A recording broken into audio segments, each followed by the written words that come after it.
the electromechanical time constant. Delta omega L was the fall in speed from the no load speed to speed under load. So this we had rearranged this equation and we had obtained that omega, the final equation was omega is equal to omega L, that is the speed under load, plus omega n minus omega L, where omega n is the initial speed, multiplied by e to the power minus t upon TEM. Then we had seen that for the initial condition, when the motor is initially at rest, omega n is equal to 0.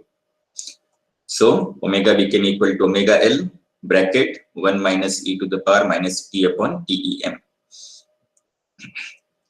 Or if there is no load, then this speed under load would be equal to the no load speed. So omega becomes equal to omega 0, 1 minus e to the power minus t upon TEM.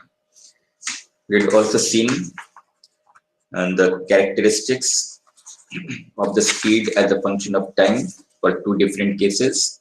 This was case 1, where the motor was starting under load. This was the final load speed or speed under load. And this was the second case where the motor is starting without any load. The final motor speed would be equal to the no load speed. We had also seen that the motor would reach the actual final values only when t tends to infinity. But for all practical purposes, we can say that between 3 to 4 time constants, the transient period is over.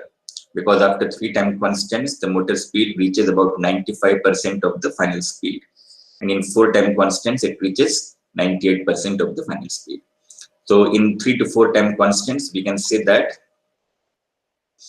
the transient period is over. Okay. Now this time constant TEM, as we can see, TEM is a function of resistance and a moment of inertia that is constant. We cannot change the motor moment of inertia once it is constructed. C is also constant because we are assuming that the flux is constant. So this time constant is a function of the armature resistance, and this resistance includes the external rheostatic resistance. So by changing the external rheostatic resistance, we can change the value of the time constant. Initially, as you all know, at the time of starting, external resistance is introduced in the circuit, and as the motor speeds up, that resistance is gradually decreased. So initially, the value of the time constant will be the highest. As the motor speeds up, this resistance will be reduced, so the time constant will go on decreasing. Okay, am I clear, everyone? Yes. Yes, sir. Yes, sir. Yes, sir. ठीक है, तो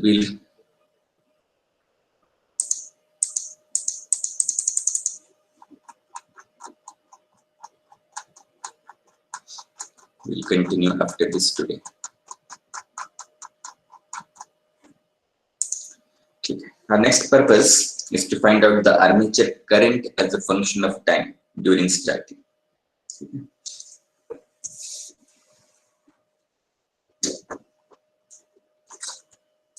Now we had seen that the armature current IA, I have to use a pen.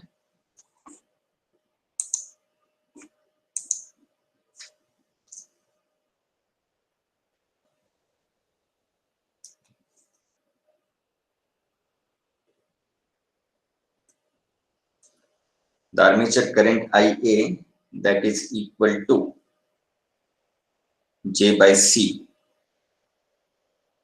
d omega by dt plus, there's a big problem because of the change in the resolution. The pen is not working properly. Wait, let me change the resolution. Okay, I'm pausing recording for a minute. Stopping the recording for a minute. And I'll change my resolution first.